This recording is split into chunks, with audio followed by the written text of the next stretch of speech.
જય શ્રી કૃષ્ણ બધાને, merry Christmas.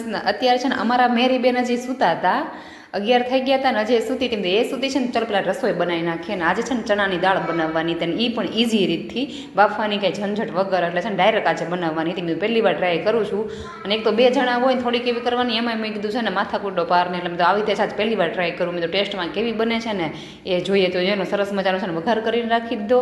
અને એ પછી તો છે ને મેશવાબેન પણ ઉઠી ગયા હતા ને એની રોટલી કરીને અને છે ને ચોળીને પણ રાખી દીધો. આજે છે ને રેકોર્ડ થોડો પછી 12 વાગે જાગી હતી, એ પણ મેં જગાડ્યા ને પછી.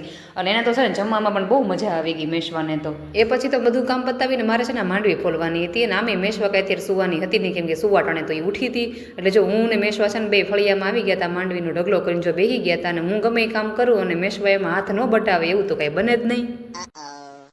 એ પછી તો 1 કલાકની મહેનત બાદ આ જો માંડવી બધી ફોલી નાખીને ડબ્બો પણ ભરાઈ ગયો. પણ આનો ઉપયોગ છે ને ટૂંક સમયમાં જ કરવાનો છે.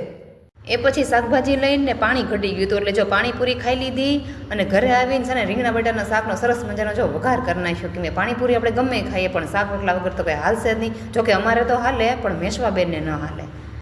એ પછી તો રસોઈ પણ થઈ ગઈ હતી રેડી, એટલે જો બધા બેસી ગયા હતા જમવા. અને એક ટાઈમ છે ને સાથે બેસીને જમવાની જ કંઈક મજા અલગ હોય. સવારે મેશવા ન હોય ને બપોરે મેશવાના પપ્પા ન હોય, એટલે રાત્રે અમારે ફૂલ ફેમિલી જો હારે બેસવાનું હોય, એટલે એની કંઈક મજા જ અલગ હોય. પછી આખા દિવસની વાતો કરતાં કરતાં અમે જો બધા બેસી ગયા હતા જમવા. જો વિડીયો ગમ્યો હોય તો લાઇક, શેર અને સબસ્ક્રાઈબ. મળી આવતીકાલના એક નવા વિડીયોમાં.